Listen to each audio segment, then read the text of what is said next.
अब जो है चौथी लाइन में भगवान कहते हैं कि जीवन में, जवानी में सबसे ज्यादा प्यार किसको करता है? जवानी में नहीं, पूरे जीवन भर। भरी जवानी मल मल धोया, इस शरीर को ऐसा चाहता है कि ये शरीर कभी समाप्त ही ना हो। लेकिन कह रहे हैं अपने शरीर के बाद प्यार किसको किया जाता है? किसको करते हैं हम? अपने शरीर के बाद हम किसको ज्यादा प्यार करते हैं? अपने बाद हम किसको प्यार करते हैं सबसे ज्यादा? बच्चों को। नहीं, कह रहे हैं जब तक माँ जीवित होती है, नहीं, जब तक शादी नहीं हुई, जिस दिन तक विवाह नहीं हुआ, तब तक हम प्यार किसको करते हैं? माँ को। माँ के बिना नहीं रह सकता। लेकिन तुलसीदास जी गोस्वामी जी कह रहे हैं उत्तरकांड में रामचरितमानस कि ससुरारी प्यारी लगी जब ते, रिपु रूप कुटुंब भये तब ते। जिस दिन से मुझे ससुराल अच्छी लगी, उस दिन से मेरे परिवार मेरे लिए रिपु माने शत्रु के समान दिखते हैं। अब जो है विवाह होते ही माँ का ग्राफ जो है गिरने लग जाता है और पत्नी का बढ़ने लग जाता है। सबसे अधिक प्रिय होती है धर्म पत्नी। और कहते हैं शास्त्र मानता भी है एक तरफ की होना भी चाहिए, क्योंकि अर्धांगिनी उसको कहा गया, आधा अंग, जीवन का आधा अंग कहा गया। लेकिन आज जो है क्या हो गया? आज बुढ़ापे में सबसे ज्यादा दुख तब हुआ जब धर्मपत्नी ने भी बोल दिया, जैसे बच्चों ने बोला। क्या बोला? कि वाक्यम नैव शृणोति बांधव जना, पत्नीम न सुश्रुते। आज पत्नी कह रही है कि 2-4 सालों से आपको पता नहीं क्या हो गया। पहले जब आप जवान थे तब ठीक थे, लेकिन जैसे जैसे आप बूढ़े हो रहे हैं वैसे वैसे आपकी अकल को, आपकी बुद्धि को पता नहीं क्या हो रहा है। बड़े सम्मान से पत्नी अपमान कर रही है। क्या बोल रही है? कि जब आप पहले थे तो ठीक थे, अब 2-4 सालों से आपको पता नहीं क्या हो गया। जिसके बिना, कह रहे जीवन में जिसको सब सर्वस्व समझता था, आज वही कहे पत्नीम न सुश्रुते। अब जब पत्नी ने और पुत्रों ने सबने ऐसा कर दिया, तब रोने लग जाता है बुढ़ापे में। बुढ़ापा कितना बड़ा दुख है बता रहे हैं। और किसका खराब होता है? जिसने 3 अवस्थाओं को खराब कर दिया। पहली अवस्था को खराब कर दी, दूसरी खो दी, तीसरी खो दी। पहली खेल कूद में गंवा दी, दूसरी नींद में गंवा दी, तीसरी पुण्य करने के जगह अधर्म में गंवा दी। ऐसा व्यक्ति चौथी अवस्था में उसकी ये हालत होती है। आज जब पत्नी ने सम्मान नहीं किया, बच्चों ने सम्मान नहीं किया, तो रोने लग जाता है। और क्या बोल रहा है कि हा कष्टम जरया विभूति पुरुषम पुत्रोपि मित्रो यथा। हे कष्ट, तू मेरे जीवन में क्यों आया? किसको गाली दे रहा है? किसको कोस रहा है? कष्ट को। अपने कर्मों को फिर भी नहीं कोस रहा है। भगवान कहते हैं कि ये जो बुढ़ापा है, ये क्या है? सांझ जब होती है, सायकाल है जीवन की। बुढ़ापा माने जीवन की संध्या, बुढ़ापा माने जीवन की साय। तो सायकाल क्या होती है? सायकाल जब आती है, सूर्य जब अस्त हो जाता है जीवन में, तो सायकाल इसलिए आती है कि अभी भी तेरे पास पूरी रात बची हुई है। इस रात में भी अगर तू सुधर जाए तो तेरा जो है कल्याण हो सकता है। भगवान कह रहे हैं चेत रे मन चेत प्यारे, अब तो तू भी चेत रे, बीज बोयो नहीं धर्म को, अब तो तू न अचेत रे। बुढ़ापे का मतलब है कि जो कुछ भी तेरे पास श्वासें बची है, जीवन में तो तूने अच्छा कार्य किया नहीं, लेकिन बुढ़ापा इन लोगों के द्वारा क्या दे रहा है? ये सब लोग उसका सम्मान क्यों नहीं कर रहे हैं? इसलिए नहीं कर रहे हैं कि यदि हम तुझे कठिन शब्दों को बोलेंगे तब तेरा मन जो है भगवान की तरफ जाएगा। पत्नी के द्वारा, पुत्र के द्वारा जब तिरस्कृत होगा तब तो भगवान को भजेगा। लेकिन मूर्ख प्राणी क्या करता है? भगवान को नहीं भजता, बल्कि क्या करने लग जाता है? भगवान ने तो इतना तक लिखा हुआ है कि श्वान की तरह, जैसे परिवार में पाला हुआ श्वान होता है, वो उस परिवार की वफादारी करता है, वैसे ही वो वृद्ध भी क्या करने लग जाता है? उन लोगों को खुश करने के लिए, बेटा, बहू, पत्नी, ये लोग कैसे खुश हों, और ज़्यादा प्रयास उस दिन से बढ़ा देता है जब ऐसी बातें उसको कही। लेकिन होना क्या चाहिए? भगवान कह रहे हैं उसको चेतना दिलाई जाती है कि तू अब जो है भगवान का भजन कर ले और इस संसार को छोड़ दे। देख लिया संसार अब तो देख लिया, मतलब के सब यार हमने देख लिया। लेकिन फिर भी उसको चेतना नहीं आती और उन्हीं को खुश करने में लगा जाए। भगवान कह रहे हैं ये तुझे, ये वृद्धावस्था तुझे इसलिए इस प्रकार की झांकियां दिखा रही है कि यह तो मात्र क्या है, क्या है, झांकी है। आगे जाकर के आपको और अधिक कष्टों को उठाना पड़ेगा यदि उनसे बचना है, 84 लाख के चक्र से बचना है और माँ के गर्भ में आने से बचना है। तो अभी भी तू क्या कर ले, भगवान का भजन कर ले, थोड़ा बहुत भगवान की हरि के नाम की चर्चा कर ले, जिससे तेरा कल्याण हो जाएगा। लेकिन ऐसा वह करता नहीं है और इस प्रकार से उसका अंत हो जाता है। भगवान कह रहे हैं ये 4 दुख बताए और इन दुखों से बचने के लिए क्या बताया कि यदि जितनी जल्दी हो सके भगवान व्यक्ति को क्या समझ जाना चाहिए कि इस संसार में क्या है, सब जो है सब एक पर्दा पड़ा हुआ है। किस चीज का, झूठ का पर्दा। जब गर्मी 20, 22, 24 पे चल रही है तो हम पंखे से भी काम चला लेते हैं, और बढ़ जाए तो कूलर से भी चला लेते हैं, और बढ़ जाए तो एसी चलाते हैं। लेकिन ये सब, ये मौसम भी किस लिए है, प्रकृति ने क्या व्यवस्था बना रखी है, चेतना दिलाती है बार बार कि ऐसे कष्टों से यदि तुझे बचना है तो भगवान नारायण के श्री चरणों का अनुगमन कर। लेकिन मनुष्य कितना चालाक है, उसने उसका भी विकल्प निकाल करके और आराम करने के लिए, सोने के लिए व्यवस्था बनाने के लिए क्या क्या उत्पत्ति नहीं कर दी। और फिर जब एसी अधिक चलने लग जाता है, अधिक प्रयोग किसी चीज का होने लग जाता है, वही उसकी मृत्यु का और बीमारी का भी कारण बन जाता है। तो भगवान कह रहे हैं कि यह कुछ समझ करके भी तेरी समझ में नहीं आया। जैसे 10 महीने तक लटकाने के बाद जब पृथ्वी पर आता है, अंदर भगवान से प्रार्थना करता है माँ के गर्भ में मुझे निकाल दो, यदि मैं एक बार बाहर पहुंच गया तो मैं कभी दोबारा पाप नहीं करूंगा। यह शर्त लगती है, वह माँ के गर्भ में शर्त रखता है भगवान से कि मुझे एक बार बाहर निकाल दो, मैं दोबारा पाप कर्म नहीं करूंगा। लेकिन बाहर आते ही, पृथ्वी पर पड़ते ही, कहते हैं जैसे जैसे लोग उसको छूने लग जाते हैं, जब तक उसको कोई छूता नहीं तब तक उस पर माया अपना प्रभाव नहीं छोड़ती। लेकिन जैसे जैसे हाथ लगाते हैं लोग, माँ ने हाथ लगाया, बोला मेरा बेटा पैदा हुआ, बुआ ने हाथ लगाया, भतीजा पैदा हुआ, भाई ने कहा मेरा भाई पैदा हुआ। ये सारे रिश्ते नाते कब जुड़े, जिस स्त्री के गर्भ में वह बालक था 9 महीने तक किसी ने उससे कोई संबंध नहीं रखा, गर्भ में कोई रिश्ता नहीं था। लेकिन पैदा होते ही किसी ने बोला भतीजा पैदा हुआ, किसी ने बोला भाई पैदा हुआ, किसी ने बोला बेटा पैदा हुआ। सब ने अपने अपने रिश्ते उसको जोड़े, और जैसे जोड़े तो ये सारे कौन से रिश्ते थे, कहते हैं सारे झूठे रिश्ते। झूठे इनके रिश्ते नाते, झूठा इनका प्यार है, झूठे इनके रिश्ते नाते, झूठा इनका प्यार है। सच हैं प्रभु श्री राम जी मेरे, जग के तारनहार हैं, झूठा है संसार। धोखा खाएगा, कर ले प्रभु से प्यार, फिर पछताएगा।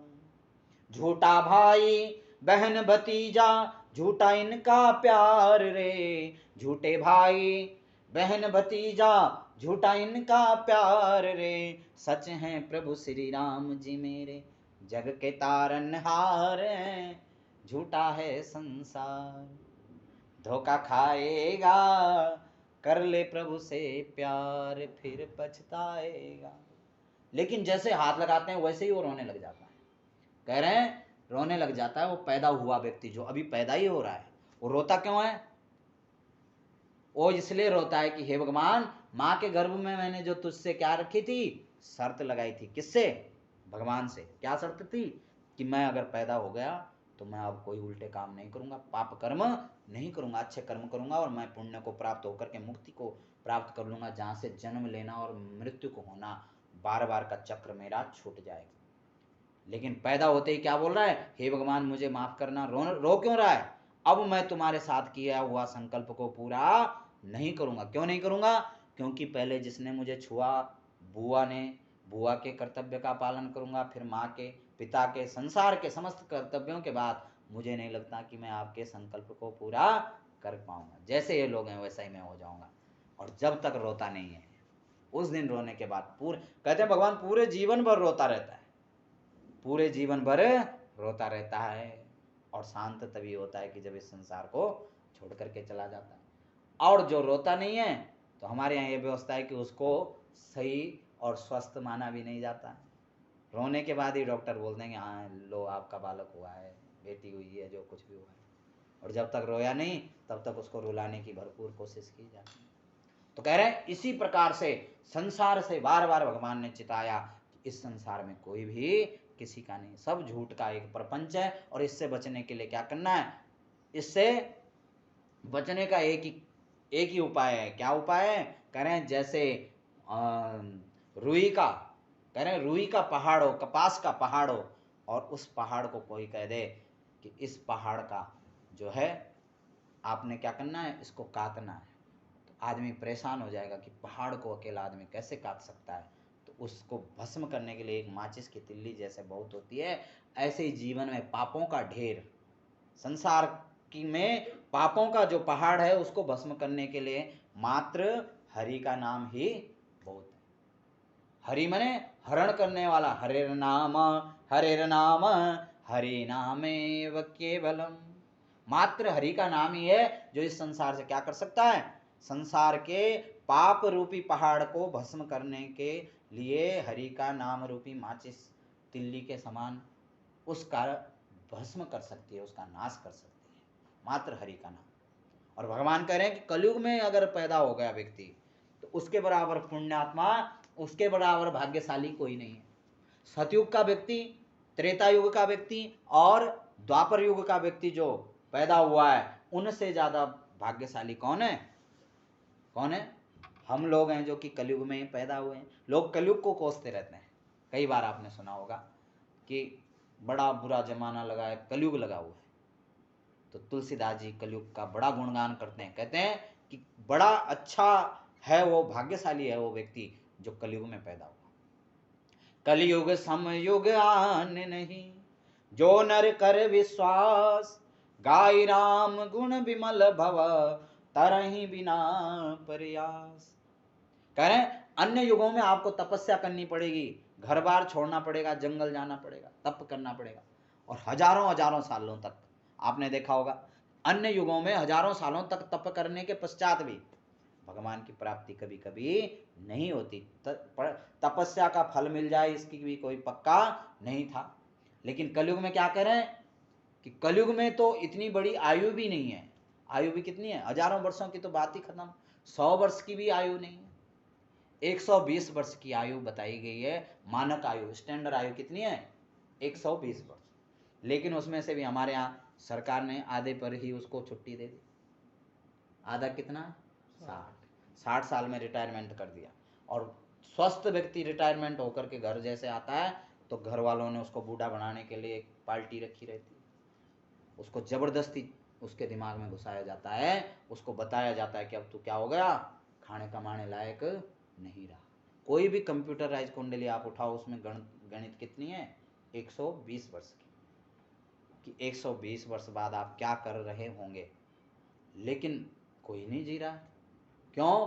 क्योंकि उसको 60 पे जहाँ रिटायरमेंट मिला उसकी भावनाएं ऐसी हो जाती है, 60 पे नहीं, उसको पहले ही भावनाएं ऐसी हो जाती कि मैं 40 का हो गया, मैं 50 का हो गया, अब मैं बूढ़ा हो जाऊंगा। और 100 तक पहुंचने से पहले ही वो अपना रिजर्वेशन करके और चल देता है। तो कह रहे हैं इतनी छोटी आयु, और उस छोटी आयु में तपस्या का तो कोई नाम ही नहीं, क्योंकि जंगल जाएगा 2-3 साल तप करेगा तो ऐसे ही मर जाएगा। क्योंकि 40 दिन से अधिक अगर व्यक्ति अन्न के बिना रह जाएगा तो उसके प्राण निकल जाएंगे, तपस्या तो कर ही नहीं सकता। तो कितना बढ़िया युग है। कह रहे हैं कलयुग में न तो कहीं जाने की आवश्यकता, न तपस्या करने की आवश्यकता, और तो और भगवान कह रहे हैं पूजा का भी 6वां 7वां स्थान है। भक्ति में पूजा का स्थान बहुत आगे आता है। प्रथम भगति संतन कर संगा, दूसरी रति मम कथा प्रसंगा। क्या करें? भगवान कह रहे हैं मात्र गाय नाम गुण विमल भव, तरही बिना प्रयास। बिना प्रयास करे ही गोस्वामी जी कह रहे हैं इस संसार से पार लगा जाता है, लग सकता है। कौन? कलयुग में पैदा हुआ व्यक्ति। सबसे ज्यादा सुविधाएं और सबसे ज्यादा सरल उसके जीवन को भगवान ने बनाया। कैसे? कह रहे मात्र राम जी का नाम लेना है, भगवान का, किसी भी भगवान का जिसको आप मानते हैं उसके नाम का गुणगान करने से ही मुक्ति मिल जाती। गाय राम गुण विमल भव, तरहि बिना प्रयास। और राम का नाम बता रहे हैं, हरि का नाम क्या है? वह माचिस है जो पहाड़ रूपी कपास जैसे पहाड़ रूपी पापों के पहाड़ को भी भस्म कर देती। कौन? राम का नाम। और कब? मात्र कलयुग में। कलयुग केवल नाम आधारा, सुमेरे सुमेरे नर उतना ही पारा। मात्र राम के नाम लेने से व्यक्ति मुक्ति को प्राप्त कर सकता है। सच्ची श्रद्धा से भगवान का भजन करने से सब कुछ प्राप्त होता है। और नाम लेने में भी क्या भगवान कह रहे हैं, ऐसा नहीं है कि आपको एक काम काज छोड़ के नहा धो के बैठना पड़ेगा, काम छोड़ना पड़ेगा और आसन लगा के आपको पूजा करने की भी आवश्यकता नहीं है। नाम लेने के लिए आपको ये नहीं कि आपको नहाने की, धोने की या श्रृंगार करने की या बैठ करके आसन लगा करके पूजा करने की आवश्यकता। नाम लेने की व्यवस्था क्या बताइए आगे कि भाव कुभाव अलख अलसाऊ। अगर आलस्य में भी नाम ले रहे हैं आप, आलस्य में कुछ लोग जमाई ले रहे हैं और तब राम राम बोल रहे हैं, राम राम करी जय जमोहाई ते नहीं पाप पुंज समाई। उनके भी पापों के पुंज नष्ट हो जाते हैं आलस्य में भी लेने पर। भाव से लेने पर तो होते ही हैं, कुभाव से लेने पर भी होते हैं। भाव मैंने आपने नहा धो करके आसन लगाया, भक्ति भाव से भगवान का कीर्तन कर रहे हैं, भजन कर रहे हैं, तब तो कल्याण होगा ही। लेकिन यदि कह रहे हैं भगवान कि अगर आप कुभाव से भी ले रहे हैं, कुभाव मैंने ठंड बहुत हो रही, आप रजाई के अंदर लेटे हैं और वहां राम राम राम राम कह रहे हैं, तो जितना फल उसको मिल रहा है जो नहा धो करके और कीर्तन करके बैठ रहा हुआ है, उतना ही फल उसको भी मिल रहा है। किसको? जो बिल्कुल रजाई में सो रहा है और नहाया धोया भी नहीं है, शौच तक भी नहीं गया, ऐसा व्यक्ति भी राम के नाम से उसका भी कल्याण होता कि भाव कुभाव अलख अलसाहु, नाम जपत मंगल ध्वनि छाऊ। भगवान का नाम जो है मात्र कल्याण करेगा। जिस प्रकार से गुड़ को आप बेसमेंट में खाइए, छत पर खाइए, ड्राइंग रूम में खाइए, किसी भी जगह पर दिन में खाओ रात में खाओ, वो अपना प्रभाव क्या दिखाएगा? वो हर समय आपको मीठा लगेगा, खट्टा नहीं लगेगा, कड़वा नहीं लगेगा, अपना गुण वह नहीं छोड़ेगा। ऐसे ही भगवान का नाम। और कलयुग में विशेष, कलयुग में किस क्या बताया गया है? इसको दवा बताया गया है। समस्त रोगों की दवा क्या है? सारे पापों की दवा एक ही है, वो है भगवान का नाम। सच्ची श्रद्धा से जो भगवान का नाम लेता है, और इसके लिए कह रहे हैं, इसके लिए कुछ तैयारी करने की आवश्यकता भी नहीं। भगवान का भजन करने के लिए, भगवान का स्मरण करने के लिए कुछ छोड़ने की और कुछ ग्रहण करने की भी आवश्यकता नहीं है। यदि कोई कहे कि गुरु मंत्र लेना पड़ेगा, कोई कहे कि हमें जो है खान पान छोड़ना पड़ेगा, हमें जो है व्रत रखना पड़ेगा, ऐसा भी नहीं है। कह रहे हैं भगवान के नाम को लेने के लिए किसी भी चीज की आवश्यकता नहीं है। काम करता रहे नाम जपते रहो, याद आएगी प्रभु को कभी ना कभी। कृष्ण गोविंद गोपाल गाते चलो, अपनी मुक्ति का मार्ग बनाते चलो। लोग कह रहे हैं, भगवान कहते हैं कि कुछ लोग कहते हैं कि जी मुक्ति क्यों नहीं मिलती? मुक्ति इसलिए नहीं मिलती कि जब तक हमारे नाम का बैलेंस बढ़ता है, अच्छी चीज और बुरी चीज दो चीजें रखी है, तो जैसे हमारी जो अच्छी चीज है यानी पुण्य, जो हमारे पुण्य है, भगवान के नाम के जितने नाम के गुणगान के जो पुण्य की संख्या बढ़ती है, उससे पहले हमारे पापों की गठरी और बड़ी हो जाती है। क्योंकि नाम लेने के लिए हमें याद दिलाना पड़ता है। भगवान की भक्ति करने के लिए क्या दिलाना पड़ता है? याद दिलाना पड़ता है। और अन्य पाप कर्मों को करने के लिए हमें याद दिलाने की आवश्यकता नहीं है, वो अपने आप हो जाते हैं। यदि हम नाम जपते रहो, काम करते रहो, भगवान करें किसी भी काम को, ये नहीं कहा भगवान ने कि कहां जा रहा है, जिस काम पे जा रहा है उसी काम पे जाते हुए अगर उसी को राम का कार्य समझ करके और उसी को भगवान के नाम से, नाम का सुमिरण करके करे, तो वहीं पे उसके पुण्यों का बैलेंस जो है बढ़ जाएगा। नाम जपने से जो पुण्यों का बैलेंस बढ़ेगा, वह उसको जो है नरक जाने से बचाएगा, इस संसार में भी सुखी रखेगा, और अगले जन्म में अगला जन्म भी उसका नहीं होगा। क्योंकि नाम की अधिकता जहां बढ़ जाएगी, भगवान के गुणगान की अधिकता बढ़ जाएगी, तो वह मुक्ति को प्राप्त होगा। भगवान नारायण से एक बार नारद जी ने पूछा, हे भगवान आप कहाँ रहते हो? नारद जी ने भगवान से पूछा आप कहाँ रहते हो? तो भगवान कह रहे हैं यदि आप सोच रहे हैं कि मैं कहाँ रहता हूँ, वैकुंठ में, तो ऐसा नहीं है। भगवान क्या कह रहे हैं कि नाहं बसामि वैकुंठे योगिनां हृदयेन च मद्भक्ता यत्र गायन्ति तत्र तिष्ठामि नारद।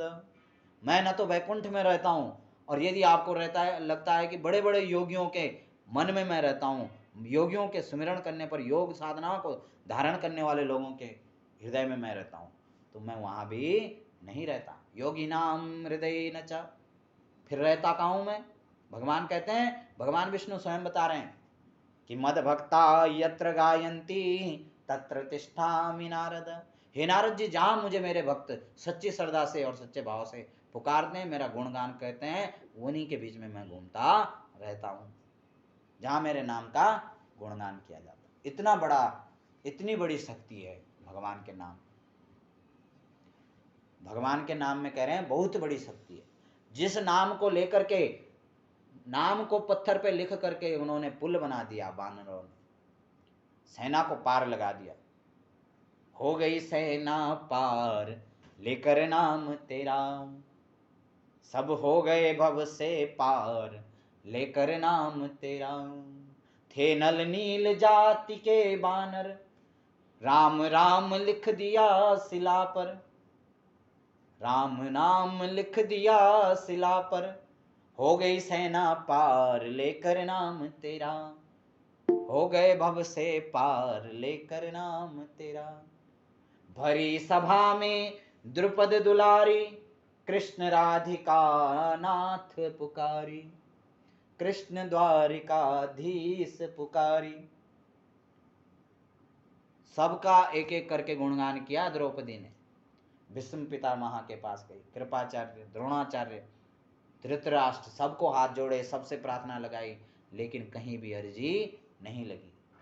और अंत में जब थक गई, हार गई, तो मात्र भगवान का नाम लेते ही भगवान ने सब कुछ कर दिया। जब कोई साथ नहीं दिया तो भगवान का नाम लिया। भरी सभा में द्रुपद दुलारी, कृष्ण द्वारिकाधीश पुकारी। बढ़ गया चीर अपार लेकर नाम तेरा, नाम तेरा प्रभु नाम तेरा। सब हो गए भव से पार लेकर नाम तेरा। भगवान कह रहे हैं कि इतना सुंदर है ये संसार, कलयुग में इतना सुंदर मनुष्य देह मिला।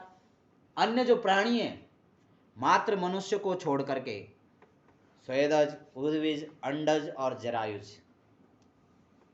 4 प्रकार के प्राणी बताएं, 84 लाख योनियां बताई। कोई भी प्राणी जो है भगवान का भजन नहीं कर सकता। लेकिन जितना फायदा उतना ही नुकसान भी है इस देह के लिए, मनुष्य के लिए।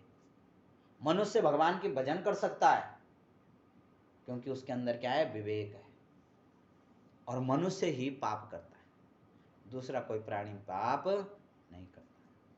2 गाय अगर आपस में लड़ रही तो उनको विवेक नहीं कि हम क्यों लड़ रहे हैं, पशु प्रवृत्ति है।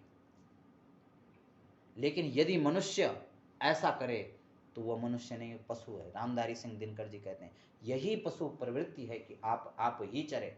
जहाँ पर हमारे यहाँ अंदर ये भावना आ जाती है, वहीं पे हम पशु हो जाते हैं। लेकिन भगवान ने पशु नहीं, मनुष्य बनाया। पूरी रचनाओं में सबसे सुंदर रचना बनाई। जिसकी रचना इतनी सुंदर, वह कितना सुंदर होगा। कितनी सुंदर रचना बनाई। 84 लाख योनियों में सबसे अच्छी रचना, जिसको समझने की शक्ति है, अच्छा और बुरा की, यही विवेक है। जिसको अच्छे का और बुरे का पता है वही मनुष्य है, और जिसको पता नहीं है तो वही पशु प्रवृत्ति है कि आप ही चरे। और वही मनुष्य है कि जो मनुष्य के लिए मरे। कहते हैं कि इतना बड़ा विवेक और इतना बड़ा पद मनुष्य को दिया। भगवान कह रहे हैं, तो गोस्वामी जी कह रहे हैं कि यदि तो सदुपयोग कर लिया तो इससे बड़ा कोई शरीर नहीं है, और यदि दुरुपयोग कर लिया तो इससे खराब भी कोई शरीर नहीं है। क्योंकि पुण्यों से मुक्ति भी मिल सकती है, लेकिन पापों से 84 लाख बार नरक जाना पड़ता है, 84 लाख बार।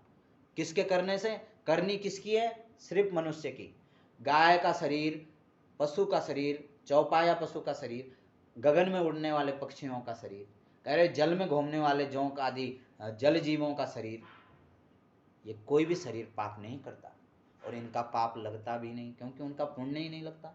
जिसका पुण्य नहीं लगता उसका पाप भी नहीं लगता। क्यों नहीं लगता? क्योंकि उनके अंदर विवेक नहीं है। सांप यदि किसी को काट रहा है तो वो विवेक से नहीं काट रहा, अपनी जान बचाने के लिए या डर के मारे, या कह रहे हैं आहार निद्रा भयमैथुनंच सामान्य में तत् पशुवीर नराणाम। भोजन करना, सो जाना, भयभीत हो जाना, और मैथुनंच संतति की उत्पत्ति करना, ये 4 गुण तो समान है, पशुओं में भी है और मनुष्य में भी है। कौन सा पशु जिसको भय नहीं होता? कौन सा पशु जिसको नींद नहीं आती? कौन सा प्राणी संसार का जो जिसका वंश नहीं बढ़ रहा है, जो संतति की उत्पत्ति नहीं करता?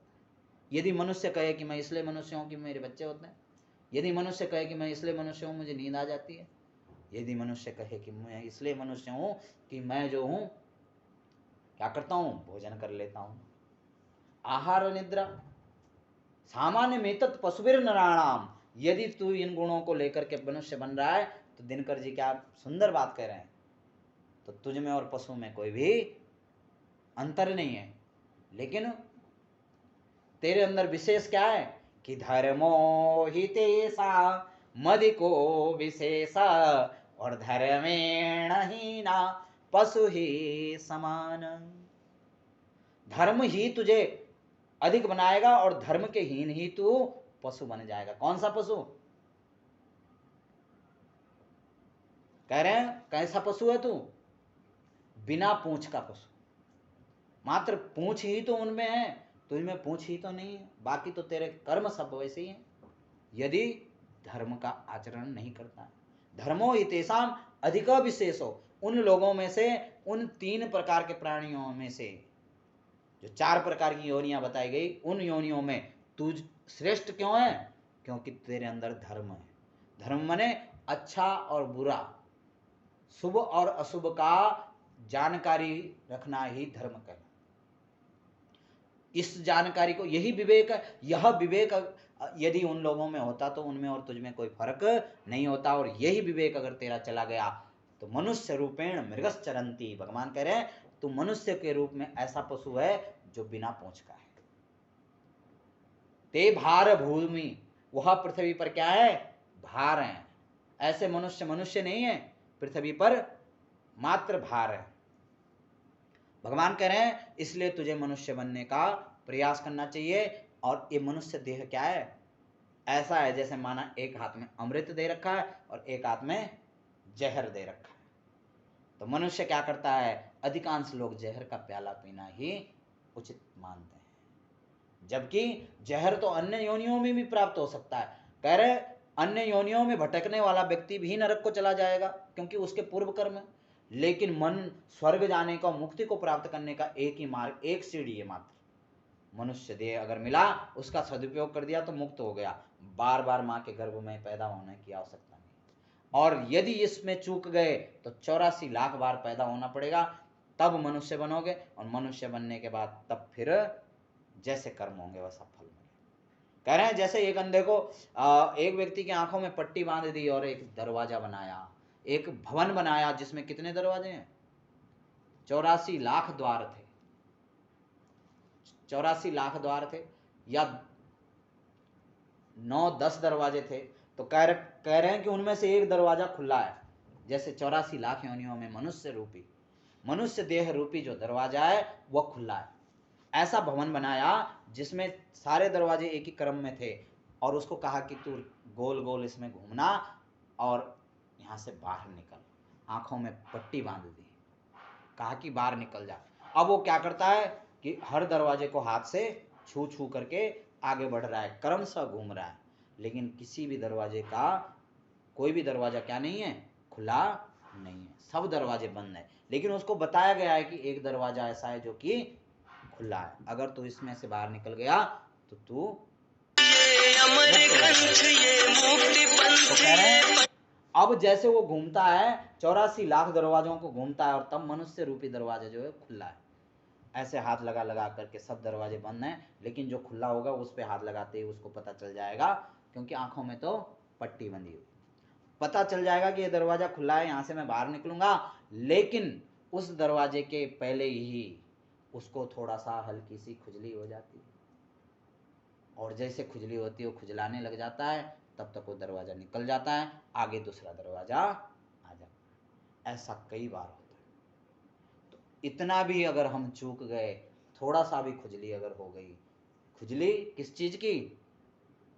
मोह माया के झूठे फंदे, मोह माया के रिश्ते नातों की, आसक्ति की, ये मनुष्य देह में ये चीजें जब हावी हो जाती है तो मुक्ति से बच जाता है व्यक्ति, फिर 84 दरवाजे पार करने पड़े, तब जाकर के दोबारा मनुष्य रूपी देह मिलेगी।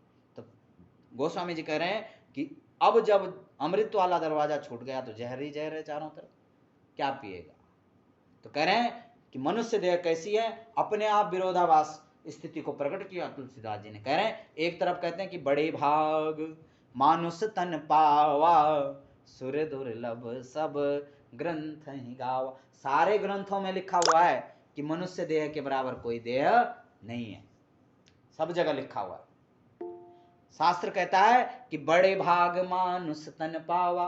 क्या कह रहे हैं कि गायन्ति देवा किल गीतकानि, धन्यास्तु ते भारत भूमि भागे।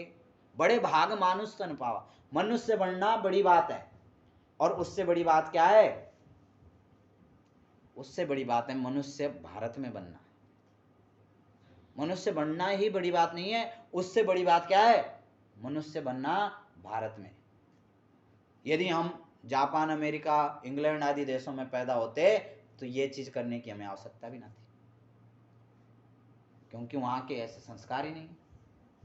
तो क्या करें, देवता लोग तरसते हैं, इंद्र आदि देवता तरस रहे हैं शरीर को प्राप्त करने के लिए। कहते हैं कि गायन्ति देवा किल गीतकानि, रोज भगवान से प्रार्थना करते हैं, हे भगवान हमें एक बार जन्म दे दो। किस चीज का जन्म? मनुष्य का जन्म। इंद्र आदि देवता, क्योंकि वो भगवान की भक्ति नहीं कर सकते हैं। इंद्र को किस लिए बिठाया गया? भोग करने के लिए, स्वर्ग के भोग करने के लिए देवताओं को देवता बनाया। लेकिन क्या कह रहे हैं इंद्र, हे भगवान एक बार हमें पैदा कर दो और मनुष्य बना के भेज दो। और मनुष्य भी कहां?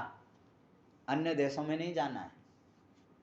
इंद्र कह रहे हैं कि धन्यास्तु ते भारत भूमि भागे, इस भारत में पैदा करना, क्योंकि जहां मृत्यु को भी संस्कार कहा जाता है। जब मरता है आदमी बोलते हैं अंतिम संस्कार हो गया। संस्कारात् द्विजोच्यते, संस्कार ही विद्वान बनाता है।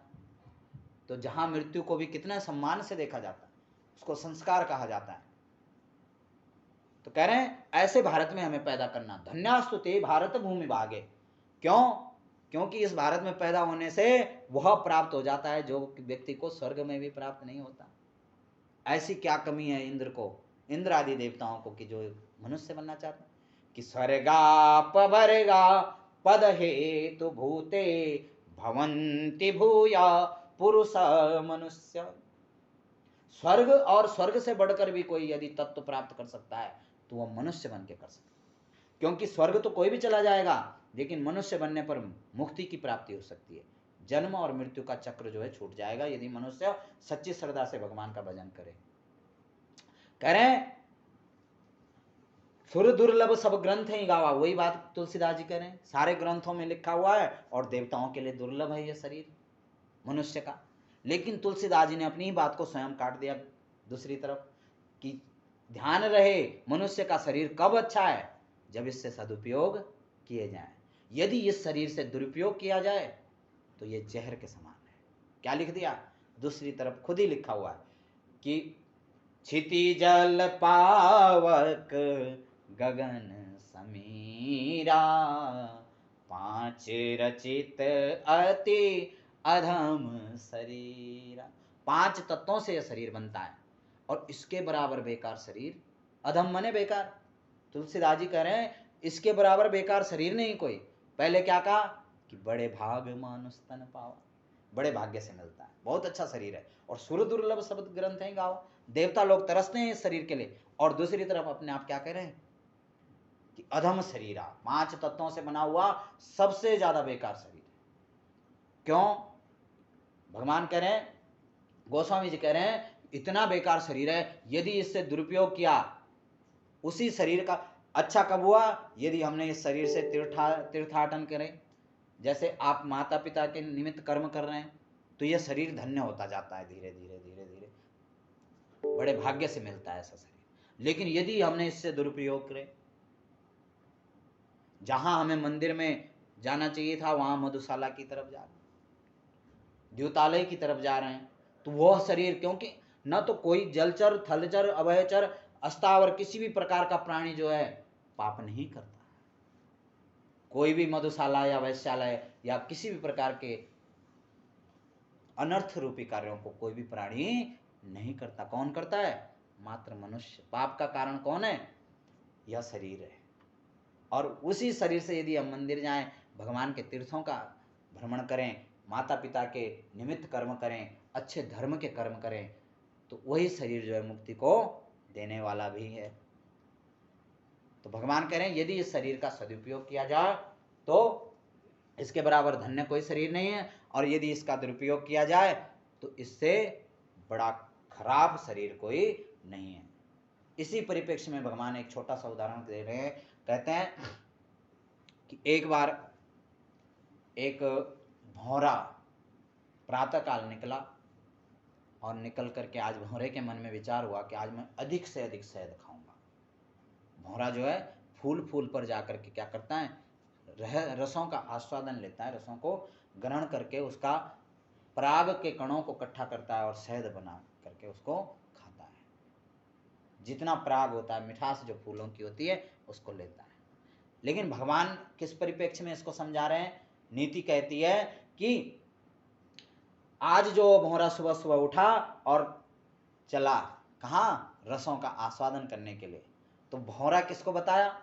कह रहे हैं भौरा मने मनुष्य, और प्रातः काल मने जब वो पैदा हुआ, जीवन की शुरुआत जिसको कहते हैं, जब पैदा हुआ तो शैशवावस्था में, तो जब वो निकला तो थोड़ा थोड़ा छोटे छोटे फूलों पे ही उसको रस आने लग गया।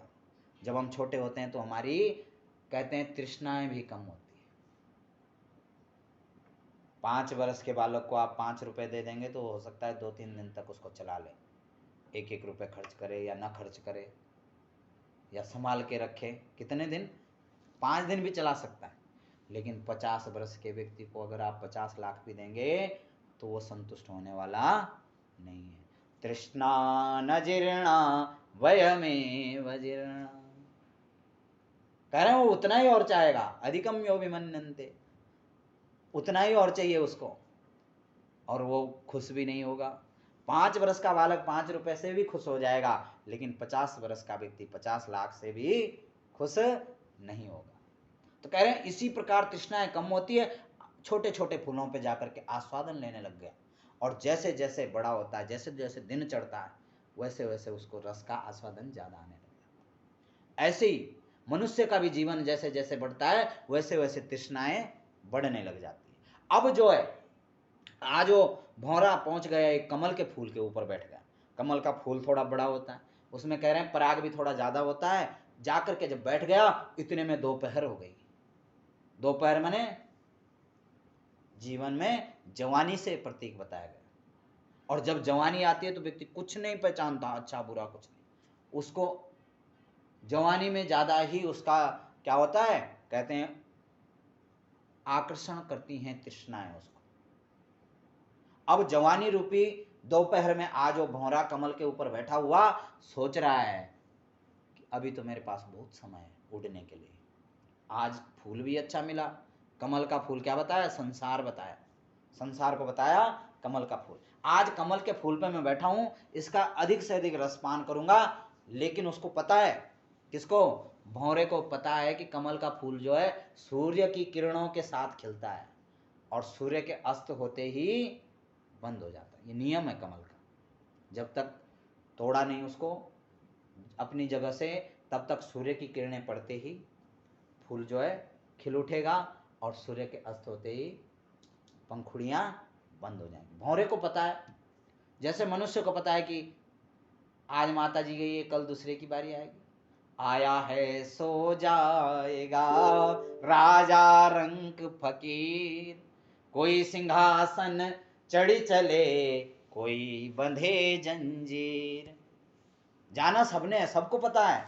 ऐसे ही भौरे को पता है कि शाम हो जाएगी तो कमल क्या हो जाएगा, बंद हो जाएगा। तो मुझे उससे पहले इस कमल के फूल के ऊपर से उड़ जाना है, नहीं तो मैं इसके अंदर क्या हो जाऊंगा, बंद हो जाऊंगा।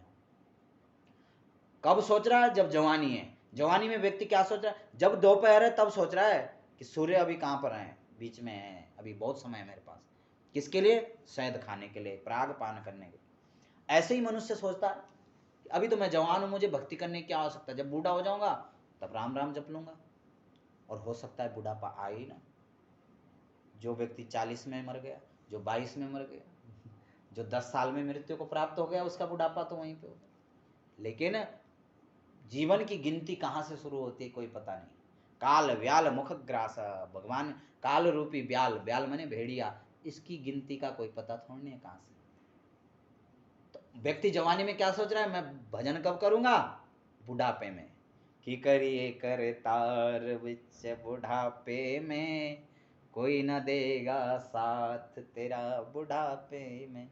कोई ना का मतलब शरीर के अंग नहीं साथ दे रहे, पूरा बताया कौन अंग क्या कर देगा। तो कह रहे हैं अब सोच रहा है कि अभी तो कोई बात नहीं, मेरी जवानी चल रही। भौरा क्या सोच रहा है, अभी तो दोपहर हो रही, शाम तक खूब खाऊंगा, सूर्यास्त होने से पहले ही उड़ जाऊंगा। ऐसे ही मनुष्य सोचता है कि अंत समय में भी अगर भगवान का भजन कर लिया तो भी मुक्ति मिल जाती है। लेकिन अंत समय में भगवान का भजन तो दूर की बात, जीभ बात ढंग से बोल नहीं पाती।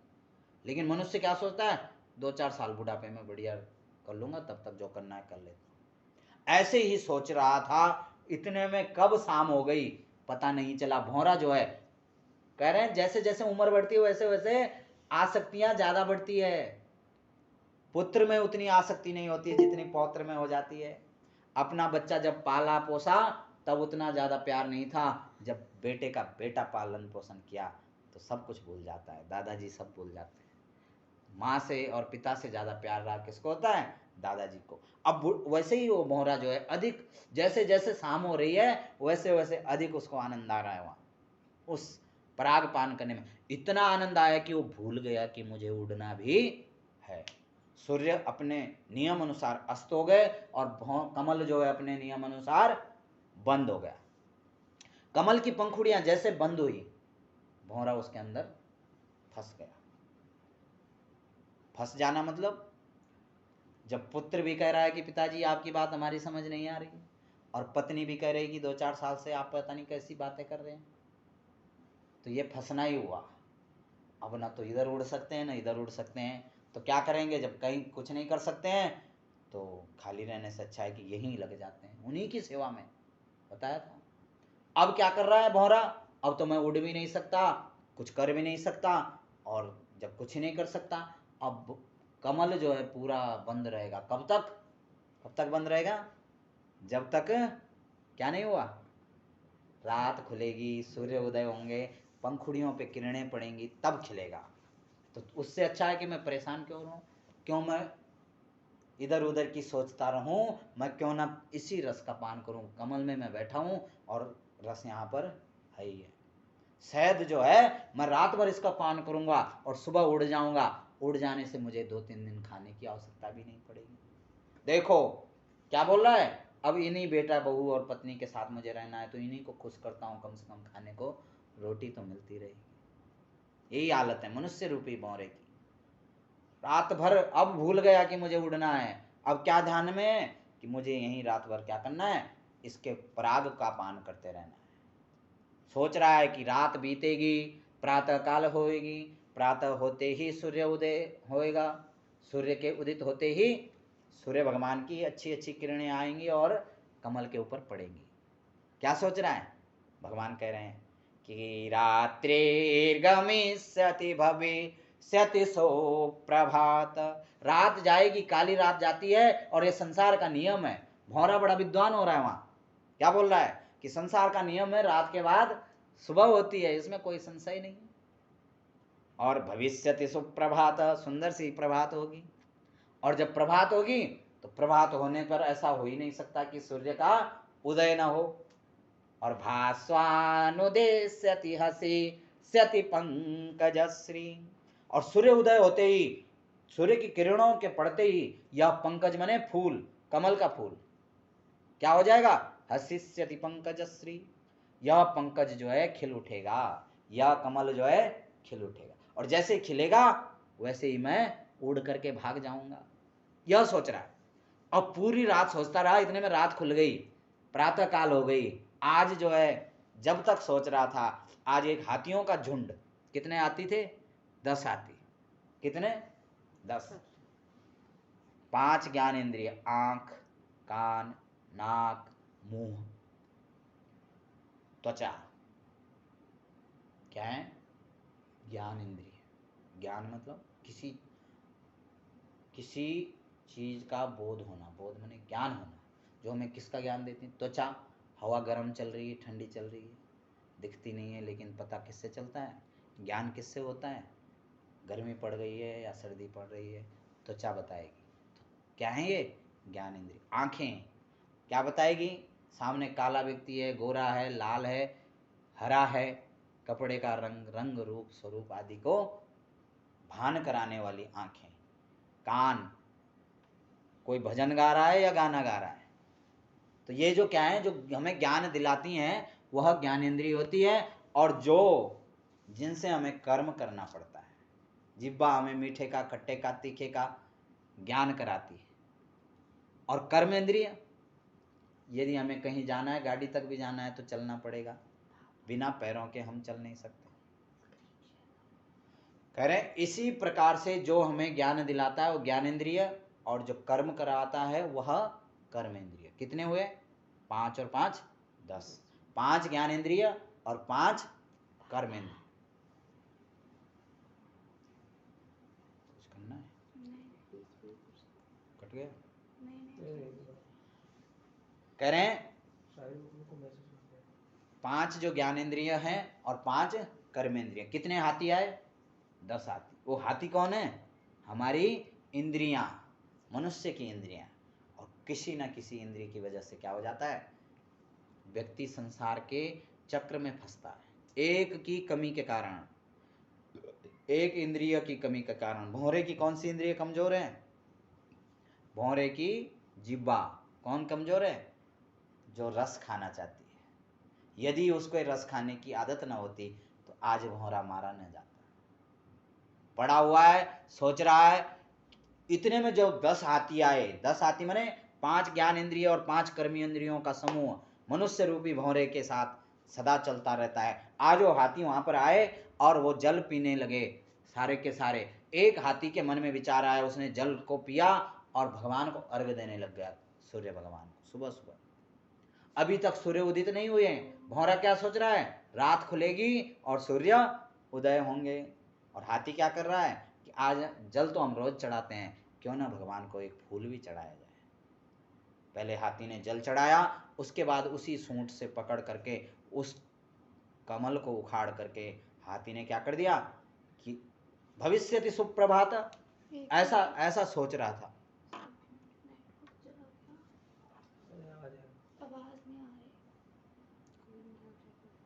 ऐसा सोच रहा था तो हाथी ने उखाड़ करके उस फूल को क्या कर दिया, भगवान को अर्पण कर दिया। हा हंत हंत नलानी गजउज्जिहार।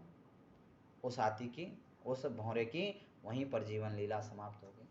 ऐसा जरूरी नहीं है कि रात आएगी और रात के बाद सुबह आएगी, किसी का भी कोई जरूरी नहीं है।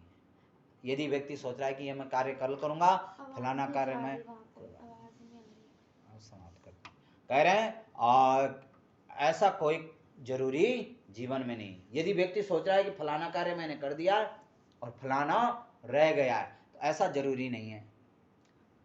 कभी भी कहीं पर भी श्वासें रुक सकती है।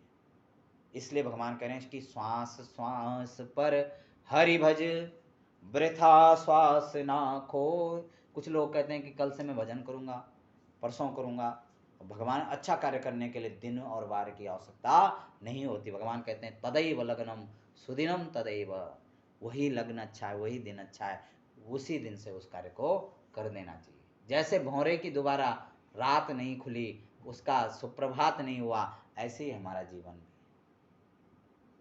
क्षण भंग है जीवन की कणिका, कल प्रातः काल खिली न खिली।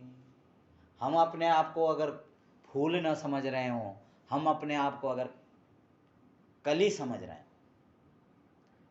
और सोच रहे हो कि मृत्यु तो कब आती है, जब फूल बूढ़ा हो जाता है, जब उसकी उम्र पूरी हो जाती है, ऐसा जरूरी नहीं। कली की भी कली को खिलने से पहले भी उसकी मृत्यु आ सकती है। क्षण भंग है जीवन की कणिका, कल प्रातः काल खिली न खिली। किसी का विश्वास नहीं कि कल सुबह होगी, किसी का भी नहीं है विश्वास।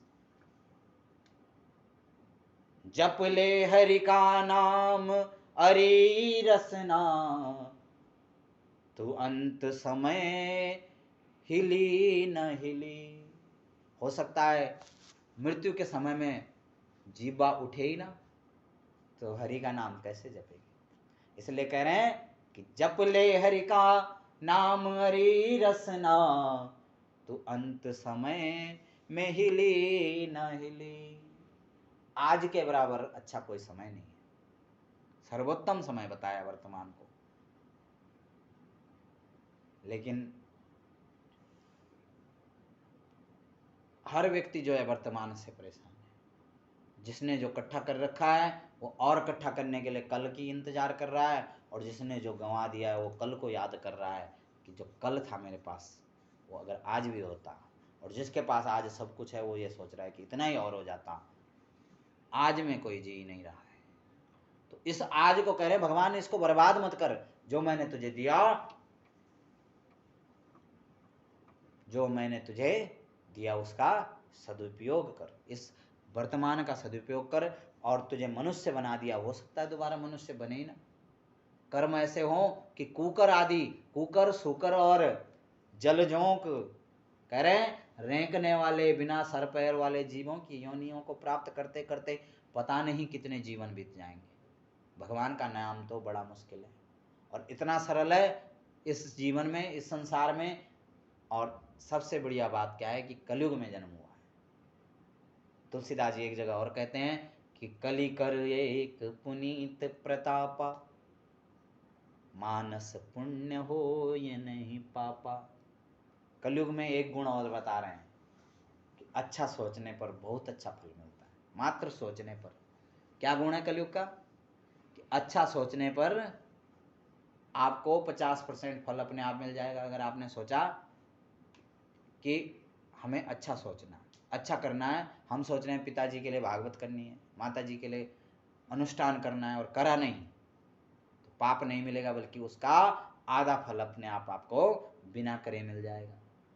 कली कर एक पुनीत प्रतापा, मानस पुण्य। मन में सोचा हुआ अच्छा कर्म आपको पुण्य देगा, लेकिन मन में सोचा हुआ दुष्कर्म, यदि आपने किसी के प्रति बुरा सोचा, उसका 1% फल आपको नहीं लगेगा। कलयुग का गुण है, यदि आप किसी के लिए बुरा सोच रहे हैं तो उसका कोई फल आपको सोचने मात्र से नहीं मिलेगा, जब तक आपने किसी का बुरा नहीं कर दिया। और अच्छे के लिए यदि आपने अच्छा नहीं भी किया और मात्र सोचते रहे, तो सोचने से ही आधा फल आपको प्राप्त हो जाएगा। इतना अच्छा युग है। समय की अधिकता को देखते हुए वाणी को विराम देते हैं। भगवान नारायण से प्रार्थना करते हैं कि माता जी को दिव्य वैकुंठ लोक में स्थान दे। ये जो इस प्रकार के कार्यक्रम किए जाते हैं, ये इसलिए किए जाते हैं कि वह जो दिव्य आत्मा है, वह हमारे साथ से, जो हमारा साथ छोड़ करके जो आत्मा चली गई, उस आत्मा का हमारा कर्तव्य क्या है? पुत्र कह रहे हैं पुत्र के 3 कर्तव्य बताएं। पहला कर्तव्य क्या है? जीवितो वाक्य कारणात्, जब तक माता और पिता जिंदे हैं, जीवितो वाक्य कारणात् पहला कर्तव्य बताया कि तब तक उनकी बातों की आज्ञा का पालन करना। सबसे बड़ा धर्म बताया पुत्र का। जिंदे रहते हुए माता पिता की आज्ञा का पालन करना। और मृत्यु के पश्चात जीवितो वाक्य कारणात् क्षयाय, क्षयाय माने मृत्यु हो जाने पर, भूरि भोजनात् श्राद्ध तर्पण उनके निमित्त करना। और तीसरा बताया कि पिंड दान करना, गयायाम पिंड दानश्च त्रिभि पुत्रस्य पुत्रता। पिंड दान करना, उनके अंत को सुधारना। सुधारना माने भगवान से पुत्र की यही कामना होनी चाहिए कि भगवान उस माँ को दोबारा इस संसार में पैदा होने से बचा दें। अपने श्री चरणों में विष्णु भगवान, अपने हरि नारायण अपने श्री चरणों में उस आत्मा को स्थान दे। इन्हीं शब्दों के साथ अपनी वाणी को विराम देते हैं।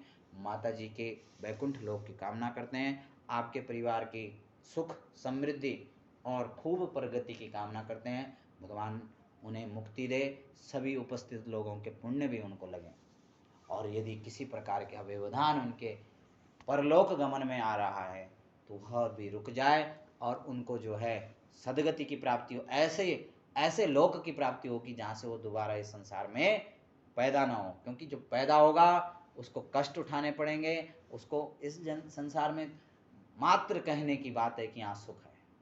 धिगार्थम दुख भाजनम, दुखों का सार है संसार। संशय यस्मात् सारस्य, इसके तो सार में भी संशय है, इसीलिए तो संसार है। तो इस संसार के आवागमन के चक्र से उनको मुक्ति मिले। भगवान हरि नारायण उनको अपने चरणों में स्थान दे। आप सभी का जीवन सुखमय बीते और आप धर्मावलंबी हों।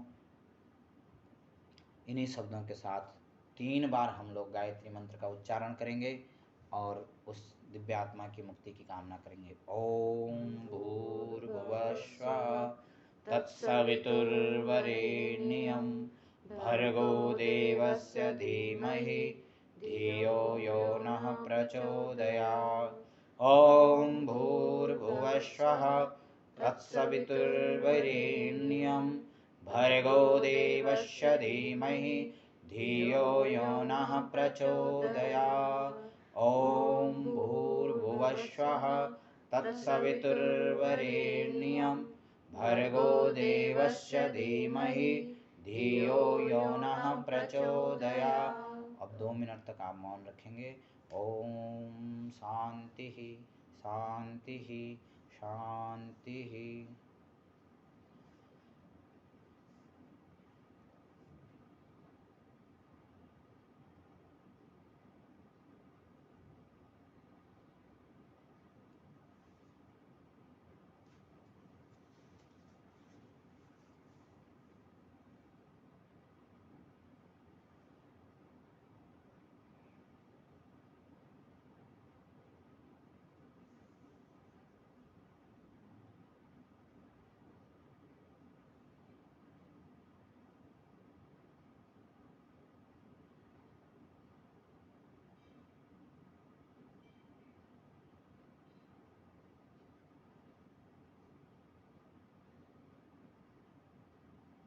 श्री विष्णु भगवान की जय, पितृदेव भगवान की जय। ओम सर्वे भवन्तु सुखिना, फिर चढ़ा देना फूलधन माता जी। सर्वे सन्तु निरामय, सर्वे भद्राणि पश्यन्तु, मा कश्चित् दुःखभाग् भवेत्।